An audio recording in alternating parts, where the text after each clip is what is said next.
नमस्कार दोस्तों, ये जो चंडीगढ़ और डिब्रूगढ़ एक्सप्रेस का हादसा हुआ है गोंडा में, इस हादसे का जो असली राज है, असली वजह है, वो सामने आ चुकी है कि ये हादसा कैसे हुआ, किसकी लापरवाही थी और किस वजह से ये हादसा हुआ है।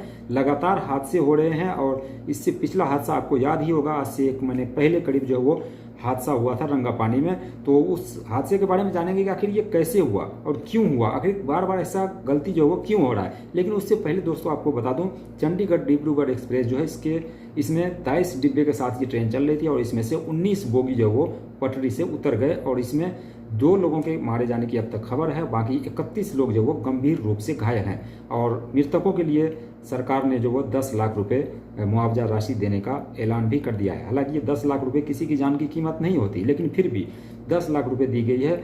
मेरे ख्याल से इसे 50 लाख रुपए कम से कम देनी चाहिए थी मुआवजा के तौर पर, और जो घायल है उनको 5 लाख रुपए।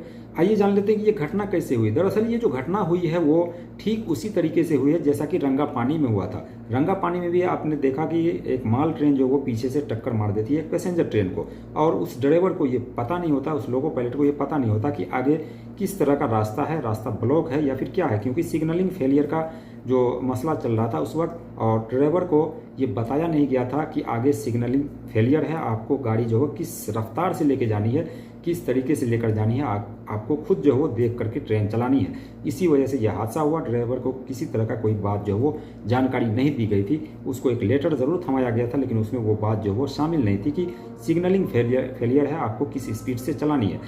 ठीक वैसा ही हादसा इसमें भी हुआ है कि ये जो गोंडा में जो ये हादसा हुआ है, दरअसल इस ट्रैक पर मेंटेनेंस का काम चल रहा था और ट्रेन के जो पटरी है उसको रिपेयरिंग का काम चल रहा था। दोपहर का समय था, करीब 2:30 बजे का समय था। ये जो लोको पायलट है इनको ये पता नहीं था, इसको जानकारी नहीं दी गई थी कि आगे ट्रेन का जो पटरी है उस पर मेंटेनेंस का काम चल रहा है, तो आपको ट्रेन जो वो धीरे लेकर के जानी है। और ख़ास बात ये है कि ये जो गोंडा का ये इलाका है ये हमेशा से जो है बाढ़ पीड़ित रहता है, बाढ़ का क्षेत्र रहता है और बारिश का समय भी चल रहा है। तो इसी वजह से ट्रैक में जो वो खराबी आई थी और उसका मेंटेनेंस का काम चल रहा था, कॉशन लगा हुआ था, लेकिन इसके बावजूद भी ड्राइवर को कोई भी जानकारी नहीं दी गई और ड्राइवर जो है वो 70 से 75 की स्पीड पर उस गाड़ी को लेकर निकल रहे थे। हालांकि कहीं पर भी अगर कॉशन लगा हुआ हो तो पहला जो स्टेशन पड़ता है जहाँ पर भी लोको पायलट को बता दिया जाता है कि आगे कॉशन लगा हुआ है और आपको गाड़ी जो है कितनी स्पीड में लेकर जानी है और आपको देखते हुए लेकर जानी है कि जो आगे कॉशन लगा हुआ है कहीं आप उसको क्रॉस ना कर जाओ।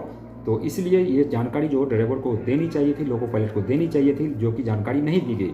तो कहीं ना कहीं ये स्टेशन मास्टर की फेलियर है, स्टेशन मास्टर की ये गलती है कि इतना बड़ा जो वो हादसा हुआ है और इस हादसे के जिम्मेवार भी जो है वो जो स्टेशन मास्टर होते हैं यही सब है। क्योंकि ट्रैक में मेंटेनेंस का काम चल रहा है तो आपको लोको पायलट को जानकारी देनी होती है, क्योंकि लोको पायलट उस एरिया का नहीं होता है, उसको पता नहीं होता कि भाई क्या कहाँ पे क्या हो रहा है। तो आपको ये जानकारी देनी होती है कि आपको ट्रेन को किस स्पीड में लेके जाना है और कहाँ पर कितनी रफ्तार जो वो रखनी है।